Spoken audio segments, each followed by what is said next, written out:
4218.2 billion ரூபாய்கள் வரவு செலவு திட்டத்தில் ஏற்படும் என நேற்று ஜனாதிபதியினால் செலவு விவரம் சமர்ப்பிக்கப்பட்டிருக்கிறது. ஆனால் அதற்கான வரவுக்கான வழிகள் என்ன என்பது தெளிவாக கூறப்படவில்லை.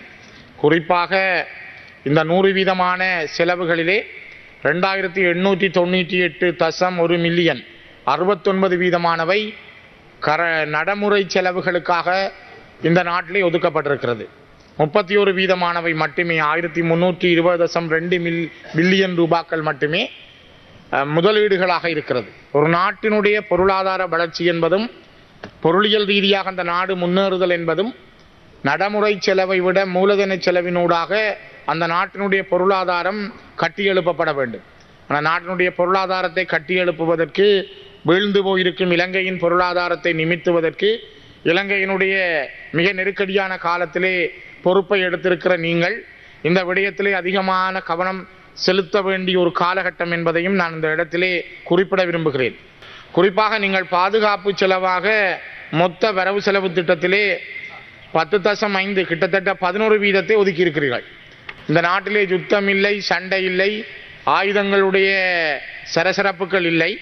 ஆனால் 442 பில்லியன் ரூபாய்கள் பாதுகாப்புக்காக ஒதுக்கப்பட்டிருக்கிறது. இம்முறை சுகாதாரத்துக்காக மற்றும் கல்விக்காக ஒதுக்கப்பட்டிருப்பவை வரவேற்கத்தக்கது.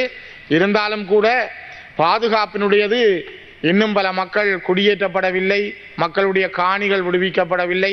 தமிழர் நிலங்களில் அவர்களுடைய நிலங்கள் அபகரிக்கப்பட்ட நிலையிலே இராணுவ பிரசன்னங்களோடு மிதமிஞ்சிய ஒரு இராணுவ ஆளணியோடு இருக்கிற இலங்கை 10-11% இராணுவத்துக்காக ஒதுக்கியிருப்பது இந்த நாட்டினுடைய பொருளாதார வளர்ச்சிக்கு உகந்ததல்ல. அதனை நாங்கள் எதிர்க்கிறோம். அந்த எதிர்ப்பையும் நாங்கள் இந்த இடத்திலே பதிவு செய்கிறோம்.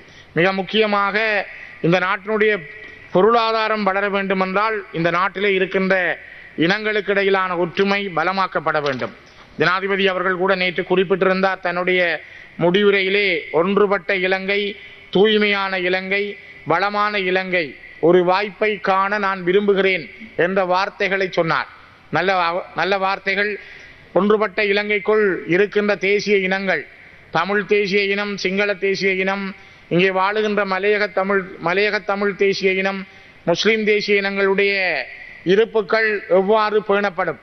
அந்த ஒன்றுபட்ட இலங்கைக்குள் இவர்களுடைய தனித்துவ தன்மைகள், மொழி வாரியாக தமிழ் தேசிய இனமும் சிங்கள தேசிய இனமும் ஒரு குடையின் கீழ் வரக்கூடிய வாய்ப்புகள் இந்த நாட்டில் உருவாக்கப்பட்டிருக்கிறதா? உங்களுடைய காலத்தில் அது உருவாக்கப்படுமா?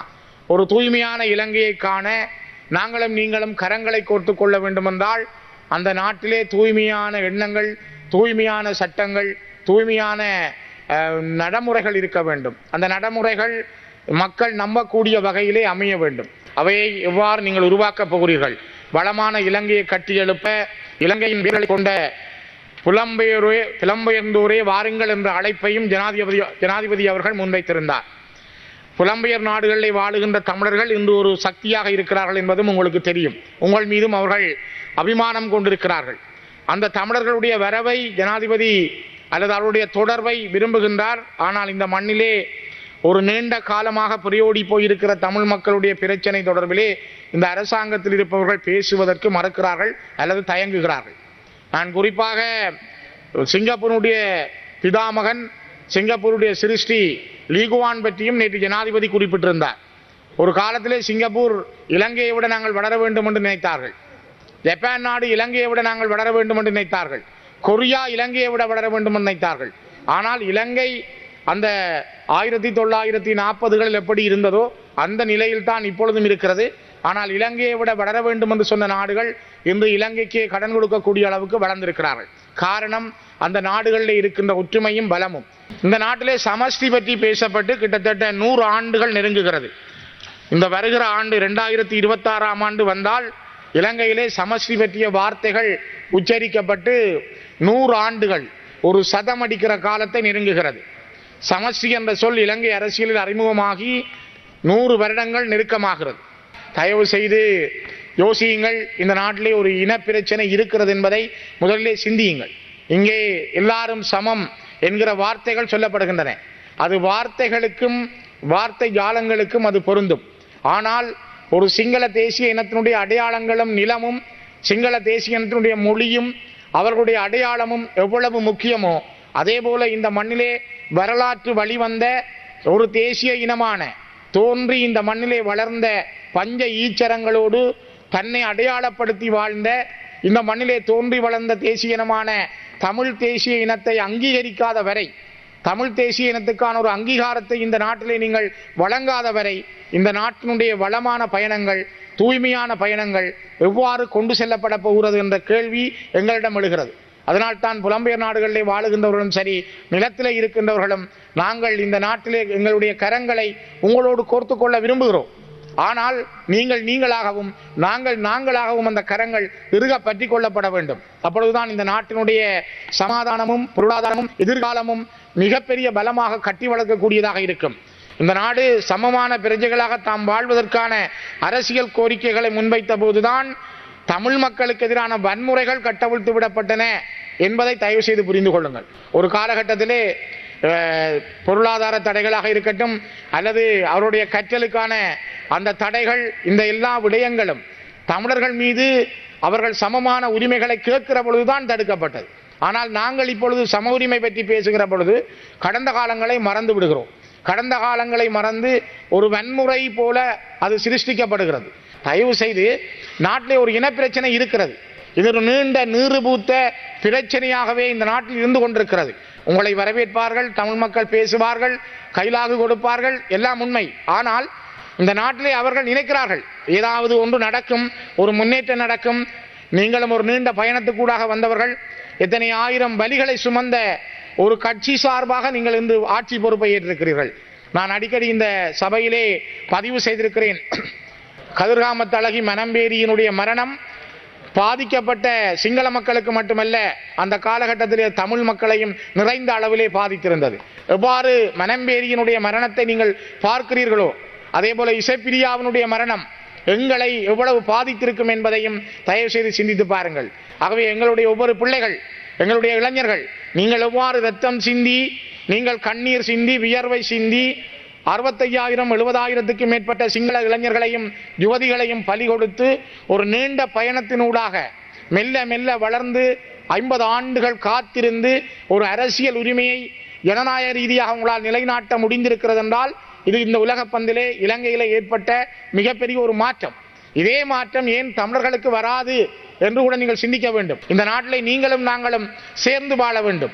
அந்த சமாதானத்தை அடைவதற்கான தூரம் மிகவும் கூடிய தூரமாக இருப்பது போலவே எங்களுக்கு தென்படுகிறது. அதை மிக கிட்ட கொண்டு வாருங்கள். உங்களுடைய காலத்தில் உங்களுக்கு இருக்கின்ற பெரும்பான்மையின் அடிப்படையில் அதை மாற்றி அமைக்க முடியும் என்ற நம்பிக்கையை உருவாக்குங்கள். நான் நினைக்கிறேன் 1944ஆம் ஆண்டு இலங்கை கம்யூனிஸ்ட் கட்சி சமர்ப்பித்த மகஜரி சமஷ்டி பற்றி குறிப்பிட்டிருந்தது. சமஷ்டி தீர்வு அடிப்படையில் இந்த நாடு முன்னேற முடியும் என்பதை இலங்கை சுதந்திரம் பெறுவதற்கு 4 ஆண்டுகளுக்கு முதல் இலங்கையினுடைய கம்யூனிஸ்ட் கட்சி சொல்லியிருந்தது. இதனை இன்று இலங்கையில் நடைமுறையில் உள்ள 47 ஆண்டுகளுக்கு முதல் வந்த அரசியல் யாப்பு. நீங்கள் புதிய அரசியல் அமைப்பு பற்றி பேசுகிறீர்கள், ஆனால் தேர்தலுக்கு முதல் பேசப்பட்டது இப்பொழுது அது கிடப்பிலே இருக்கின்றது. இருந்தாலும் இன்று நடைமுறையில் இருக்கின்ற 78ஆம் ஆண்டு அரசியல் யாப்பு ஜே.ஆர். ஜெயவர்தன அவர்களால் 78ஆம் ஆண்டிலே கொண்டு வரப்பட்டது. இந்த அரசியல் யாப்பு கொண்டு வரப்பட்டு அவர் தன்னுடைய அந்திம காலத்தில் மரணம் அடைகின்ற பொழுது 1995ஆம் ஆண்டு ஜனவரி 1ஆம் தேதி தி சண்டே டைம்ஸ் பத்திரிகைக்கு அவர் வழங்கிய செவியிலே வடக்கு கிழக்கு இன முரண்பாட்டை தீர்ப்பதற்கு முதல் தெரிவாக இருக்கக்கூடியது சமஷ்டி அரசுதான் என்ற வார்த்தைகளை அவர் குறிப்பிட்டிருந்தார். காரணம் அவருடைய அனுபவம். நீண்ட காலம் தான் ஒரு ஆணை பெண்ணாகவும் பெண்ணை ஆணாகவும் மாற்றுவதை தவிர மிகுதி முழுவதும் இந்த அரசியல் அமைப்பில் இருப்பதாக குறிப்பிட்ட ஜே.ஆர். ஜெயவர்தன போர் என்றால் போர், சமாதானம் என்றால் சமாதானம் என்று யுத்தத்தை பிறப்பித்த ஜே.ஆர். ஜெயவர்தன தன்னுடைய மரணப்படுக்கையிலே அவர் இதனை குறிப்பிட்டார், இலங்கைக்கு சமஷ்டி மிக பொருத்தமானது என்று. தயவு செய்து யோசியுங்கள். காலம் உங்களுக்கு ஒரு வாய்ப்பை தந்திருக்கிறது. வரலாறு உங்களுக்கு ஒரு நல்ல வாய்ப்பை தந்திருக்கிறது. இந்த காலத்தினுடைய வாய்ப்பையும் வரலாற்றினுடைய சந்தர்ப்பத்தையும் தெளிவாக புரிந்து கொண்டால் தமிழ் மக்களும் சிங்கள மக்களும், தமிழ் பேசும் மக்களும் சிங்கள மக்களும் இந்த மண்ணிலே ஒன்றாக கைகோர்த்து இந்த நாட்டை வளர்ப்பது மிக நீண்ட தூரத்துக்கு செல்லாது.